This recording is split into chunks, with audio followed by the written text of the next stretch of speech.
And we're live. It is Monday, November 19th, and my name is Dee Corchin. Super excited that you guys are here tonight with our new team time format that is 100% focused on you and answering your questions so that we can all grow together and become the best coaches that we can be to help more people. So it's Thanksgiving week. Thank you for making time in your schedule. I wanted to just let you know a few things because sometimes towards the end we have to cut it quick because we're heading over to Dr. A's call.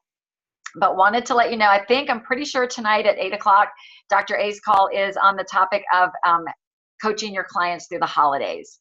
So that will be a really good one to tune in on. It's a separate Zoom number, 8 p.m. It's a 30-minute call. And I wanted to confirm for you that there will not be a Habits of Health or Trilogy call this Wednesday because of the holidays. So that will not be taking place. And then if you live in the Atlanta area, I wanted to remind you about our amazing holiday event that we have planned for Saturday, December 1st. We do have it's a large capacity room, but we are expected to be at capacity and registration is filling up. So if you're in the Atlanta area, go ahead and sign up. And if you live outside the area, please know that we have coaches that come from all different areas on different states that come in for these meetings. They're that effective. So we would love to have you with us.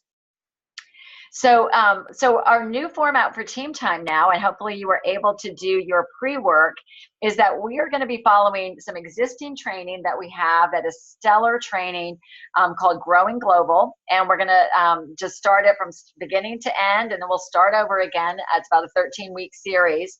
And tonight is the topic of doing a quality share with someone. So the format is that hopefully you had the chance to watch the training beforehand. There was a video that was posted. It was by Doug Wood, Becker Tinter, and Harold Prestonbog. They are all integrated presidential directors with Optavia, so the best of the best. And they covered 3 topics. They covered the mindset of your providing a quality share, doing the actual quality share, and then addressing any kind of objections or smoke screens. So I had a couple of questions for you to kind of get you thinking, but somebody just jump in, any one of those 3 areas. What did you want to comment or have a question on?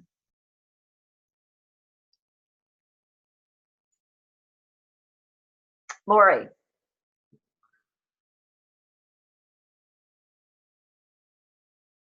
Let me get you. Okay. Yes. Perfect. I wanted to say that I thought that training was the best training that I have seen. It got right to the point. It made excellent suggestions. I just thought it was the best one ever. I appreciate you reminding us or telling us to watch that. It was great. Very good. Had you had the opportunity to watch that? That was like a Saturday morning series. Had you watched those trainings before or aware of them? No, I probably was aware, but didn't think much of it. But that was just the best. Yeah. Thank you. Well, very good. I mean, that's why we're going to utilize that. I mean, so much of what we were doing on Monday nights was recreating what was already there. So we thought, why do that? Let's talk about it. So tell me what stood out to you, Lori. Like, what would you say your biggest takeaway was? Maybe an aha that came from it. Actually, there were many. That's where my old age kicks in. To try to think of them. Mostly how to answer issues was really good for me. How the comeback phrases, what to emphasize and kind of what not to, and the positive end of how you react really. What somebody puts too much emphasis on the taste of the food. Yeah, and like when Carol's just saying, when somebody puts too much emphasis on the taste of the food, as opposed to why you're really doing it, the why, and it was just great ideas. Yeah, very good. I thought that I like that you pointed that out, because the one thing that I think that they did a really good job on in the training was sharing that that the objections that our role is not to talk them into it or try to overcome an objection. That's not the point. Is really to find out what their greatest concern is, and then maybe share like you said, either going back to the why, because when the why is strong enough, the how doesn't really matter. They'll do anything, right? If they'll get them to what they want. And or just the language we use, definitely focusing on the components of the program and then how it's going to help them. So thank you, Lori. I also want to let you guys know we love using the chat feature. So if you have aha moments or you have somebody you want to reinforce something that somebody said, go ahead and use the chat feature. We love that. And so Linda, you have your hand raised. So let me unmute you. There you go. What I really appreciate about Doug is that he has such a sincerity about him. He really, I really believe that he has the best interest at heart for anybody that he speaks to about this plan. And that was my takeaway, and something that I really want to incorporate within myself, and just be really, really sincere and positive and just totally enveloped in this plan, and try and make sure that is transferred to the person that I'm talking to. So it sounds like what struck you the most was his integrity, right? Like his integrity. Integrity. And integrity. How does that differ, or how do you think that might change the way, like, did you have any apprehensions when you were sharing before, or how do you think that might shift the way that you connect with people? I've actually only done one health assessment, and Zena basically did the whole thing. But when I'm talking to people, my sincerity and and my belief in the program, I think, really comes out. Tell me, in 1 minute, tell me your story with Optavia. Okay, last summer, I was at a cottage up in Canada, and I looked at myself in the mirror and I said, "Oh no, this can't happen any longer.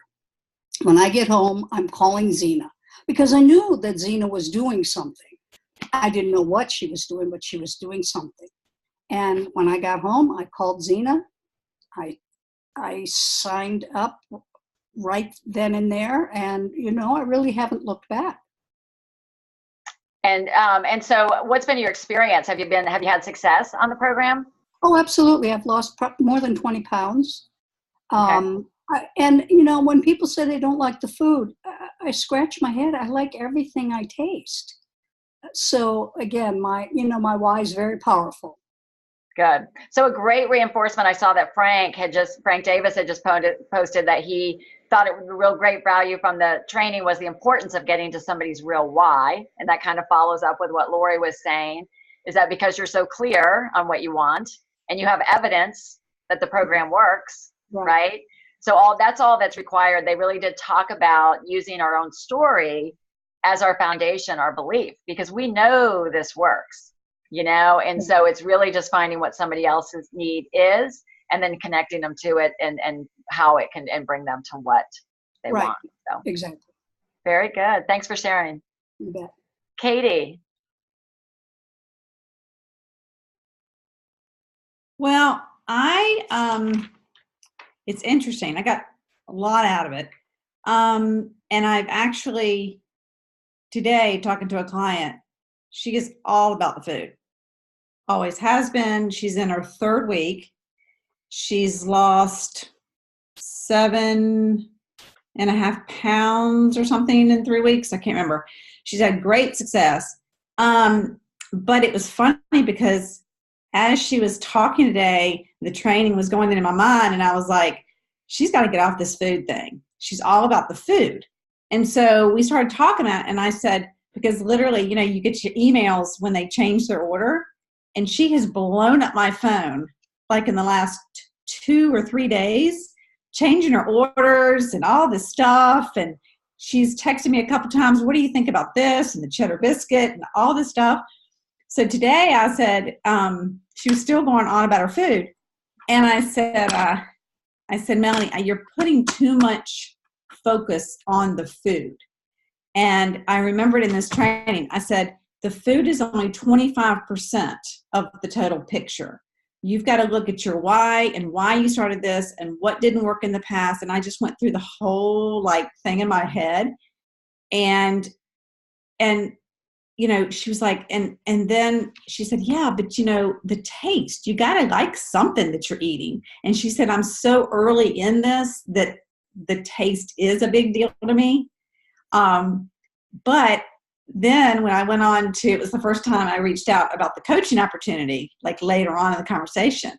And she said, well, I know this works because obviously I'm having that. And she said, but the food, I could not, she still went back to the food.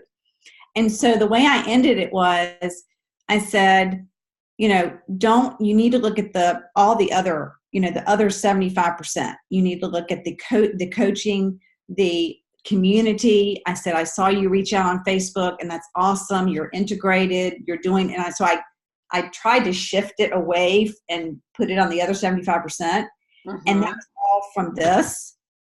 And I thought, okay, that was so prudent and when I needed to hear that. And then as far as is this something that I feel confident about offering? It was funny because in the beginning, I was not as confident as I am now. And obviously that's just time. But it's also because everything I've seen lately, my daughter pulled up this British lady who is a Weight Watchers ambassador, and they call it now wellness, or it's not Weight Watchers, it's wellness that works now. And it was the same about habits and everything. And I just thought it was interesting that it's all of a sudden everybody else is kind of doing these habits and this lifestyle and trying to get away from the diet. But we've been doing this. And so it's just everywhere I turn, it just reassures what we're doing and what we're offering. So, yeah, I thought it was awesome. That's good. I mean, it's kind of cool that something that we've been doing for 17 years is now just catching on in the rest of the wellness industry, right? And that's good, because if we can start to change the health of this country, that is awesome. So I think you made a really good point, Katie, about the importance of getting to their why up front. And I think Beth Bilton couldn't be on tonight, but she had posted a question about that she sometimes has a difficult time during the awakening them, what do you want? Because they typically will say, well, I need to lose 40 pounds, right? Or whatever the number is. And, we have to be careful. They pointed it out in the video. We have to be careful that they don't identify weight loss as a need and then us answer the program to how we're going to help them lose that weight. That it's all about the why, and digging deeper. Why is that important to you? And then tell me more about that. And then why is that important to you? Tell me more about that, and going. And I've actually heard that we should go down about 4 levels of their why, and we'll actually start to get to the true answer. Because then down the road, what I like to do is this. In fact, I had a client today, and she had told me that, she always quits on herself. She'd even done this program in the past and quit, and was going to work through it this time, et cetera. And we just went deep, deep, deep, deep. And then, of course, she wanted to quit. It's Thanksgiving, of course, and we're heading into the holidays. And so it was her same pattern showing up. So I was like, Susan, I said, let's talk about this. I said, do you remember why you started this? And so I didn't repeat it back to her. I didn't ask her, well, Susan, you told me you wanted X, Y, and Z. I made her say it again. And I said, well, I think you shared a little bit more than that. Do you remember when we talked about your children? And I had to help reuse that information to reawaken her. So really encourage you on your health assessments to dig deep during that awakening section, go way beyond losing 20 pounds or 30 pounds, get to the why. Why is it important to them? And then, because that will be important on their journey when the natural human brain instinct is to want to give up when things get hard. Or they don't like something, they're looking for an excuse. So you did a good job with that, Katie. Larry just pointed out that he loved the fact that they said, treat everybody like a client, like this is what and I've been doing that lately. All my shares this week, I did that on, and everybody, signed up. So try that language too. Did anybody else try that?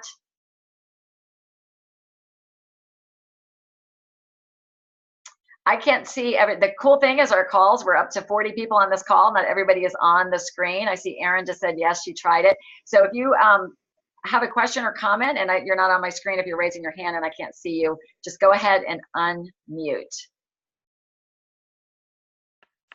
Hey, Dee. Hey, Lauren. Yeah, I just wanted to share the thing that stuck out the most to me was Harold talking about the invite portion. And I feel like that's really been the area that I've been struggling with on my health assessment calls. And I think I didn't even realize necessarily that was the area I was struggling with until I heard all the tips. And I was like, oh my gosh, I need to, just word things differently. And I think I loved that when he shared the worst thing you can do is say, what do you think? At the end of the call, because then people are getting back in their heads and they're getting analytical and they're thinking, oh, well, it's too expensive, or, oh, I've tried all these other things. And instead of, I love when he talked about, sharing, well, based off of what we spoke about and your goals and naming the goals, I would recommend our essentials kit as a solution. And are you ready to get started? And I think I haven't really been using that phrase as much as, just are you ready to get started? And I think, and I loved when because I do this a lot with my clients with my potential clients. And I'll say, well, I'm sure you want to talk to your spouse. Or when they say, I'm sure I want to, I need to go talk to with my spouse. And I loved what he said about, well, what do you think they're going to say? Or what do you think that, will be their reasons that they may not think you should do this, or things like that, so that we can go ahead and talk through that before they even talk to the spouse.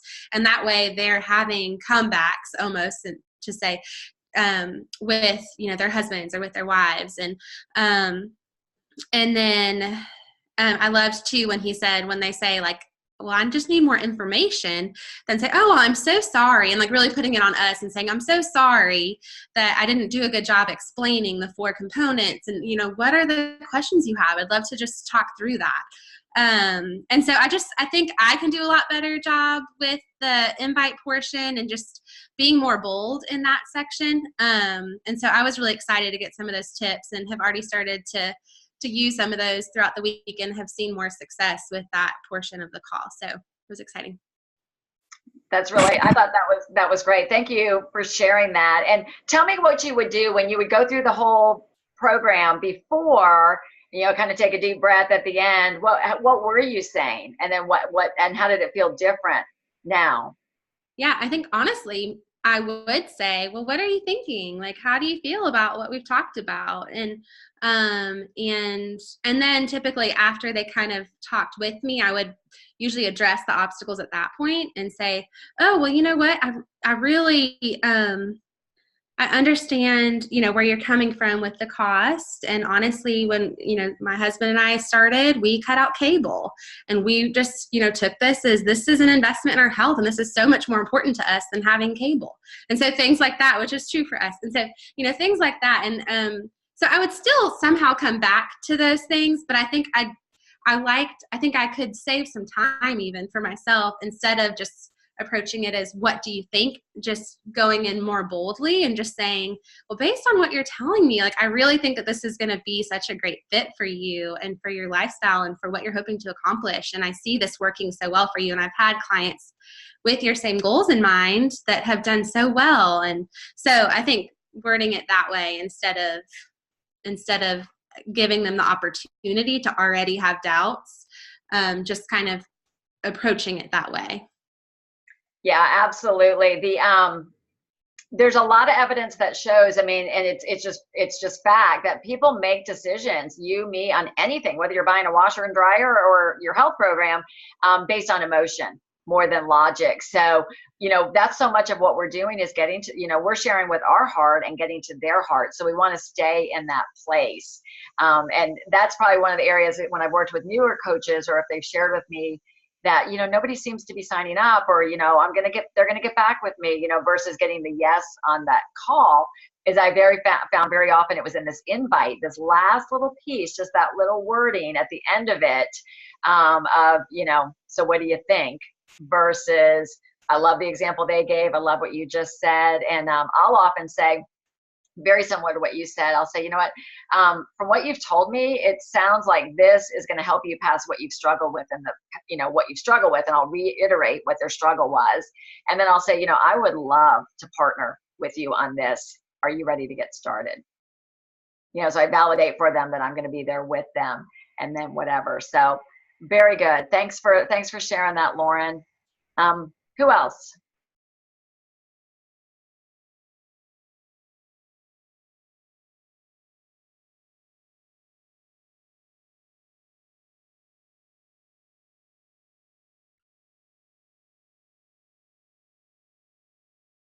We're going to play the silent game. Hey, Dee, this is me, Larry. Hey, Mr. Larry. Hey, I just wanted to bring up, I really like the fact when they were talking about the full offering, weight loss, transition, optimization, but at the end, they said bonus is the coaching. And I really thought that was key as far as bringing coaching into the conversation. It's a great way to kind of bring it in. And it's almost like, well, hold on, tell me about that. You know, what do you mean bonus coaching? So I like the way they presented that. So just wanted to end that. No, that's really good. And they did mention in there, we've been talking about that in past weeks, is going ahead and mentioning. You don't need another pair. You already have on underwear. You need pants. Erin's talking to her son. Let me mute her.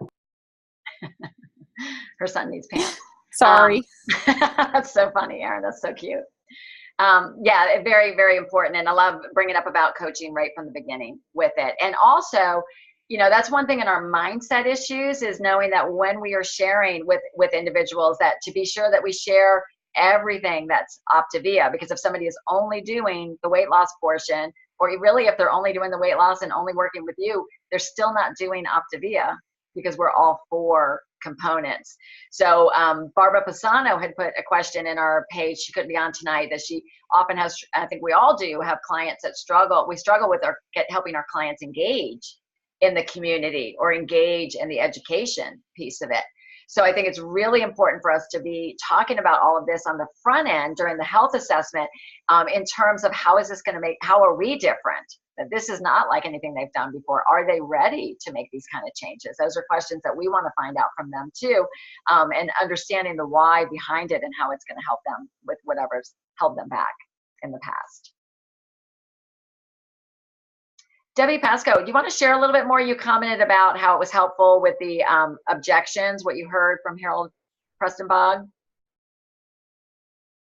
Debbie Pasco, addressing the responses from the potential spouse arguments. I didn't I watched it when we watched it initially, but I did not get to rewatch it last night, so I haven't seen it. I do think though that I have learned so much in responding to people's responding to people's objections or whatever with the right response. I love you. Good night. Sorry. It's okay. It's the integrated life. Sorry, my brain's kind of a couple different directions. So I do think that's very valuable. When I heard to me, that is a brilliant thing, because then you're letting them brainstorm already on how they're going to respond. So because I know a lot of people are coming at something thinking, well, that's going to be hard. Well, it's a little bit scary. Well, I don't know. And so they use the spouse as kind of the excuse or the way to get off the phone and be like, okay, I'll talk to you later. I got to talk to my husband first, or wife, whatever. And so when you say, well, what do you think they're going to say? Really what you're going to get from them is their own objections and their own thing that when their spouse does say it, say they do talk to their spouse and their spouse does say it, they'll be like, yep, you're right. I can't do it. So when you come to them with, okay, well, what do you think they'll say? Let me help you with that. That kind of thing helps them to overcome their own personal objections. So I just think it's just brilliant. Yeah, I thought that was a really clever way. The way that he phrased that is, I had never done that before with the spouse thing, but to say, what do you think they'll say? That's the true issue. That's what the person's hesitation is. They're afraid to talk to their spouse, or they're afraid, afraid to make the move without it, because it's either about the money or the fact that they won't stick to it because they've tried so many different things or whatever. And I always offer to talk to the spouse as well. When they do say, I say, you know what, if any questions do come up, I'd be happy to have a conversation with your wife or whatever, if there's, anything that we can talk through. And so it's really, and again, people are making an investment. So it's okay if they just need to confirm around the money with the spouse before they purchase it. And Frank, you made a really good statement that, in some sense it is a numbers game. When we do our shares and our health assessments, not everyone is going to say yes on the spot. We know that, and we're going to talk about that in probably the next session about the importance of follow-up, et cetera, that people may not be ready, or it might not be the right time for them. So that's why we want to get to what they want, do our best quality share, invite them, and then if they're not ready, then be able to follow up with them. And then the more you do, the more comfortable you become at it. Linda was great. She said she'd done one share. She did it with her coach, Zena. That's what we do. Zena models it for her, and then she'll learn the skills. We'll transfer those skills to Linda. So really good points there. Got a little bit more time. Anything else? I was just going to add real. Go ahead, whoever jumped in. Go ahead, Julie.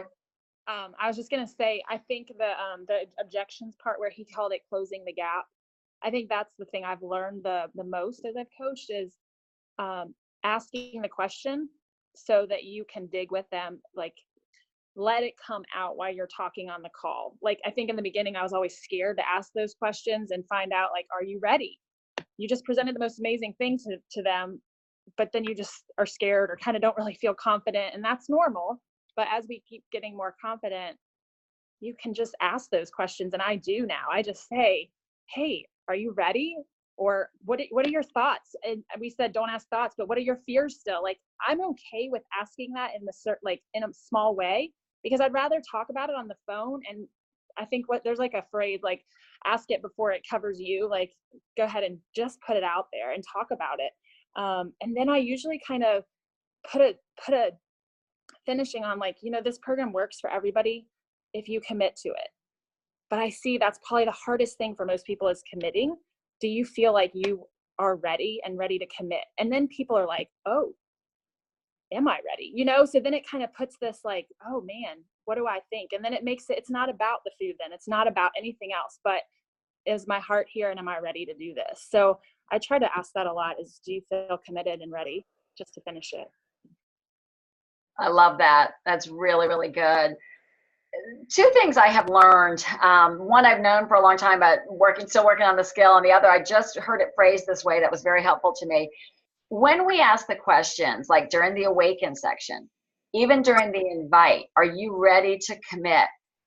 That's a big question for somebody. Or, tell me why, tell me it's more about the number on the scale, tell me what that means to you.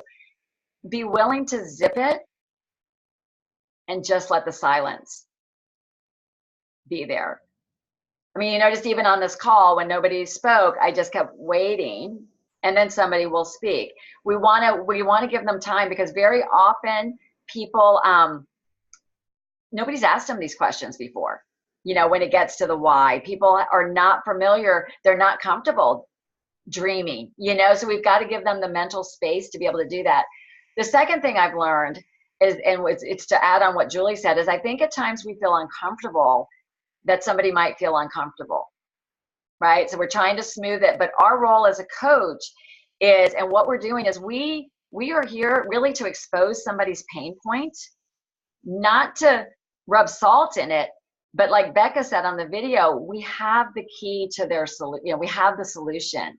We have the key. So we want to open up that pain point to them. What is it that they want? Why is it so important? Expose it, and then be willing to wait there and, ask the question so that hopefully they'll be ready to move and actually take action to what they really want, because we know we have the solution for them.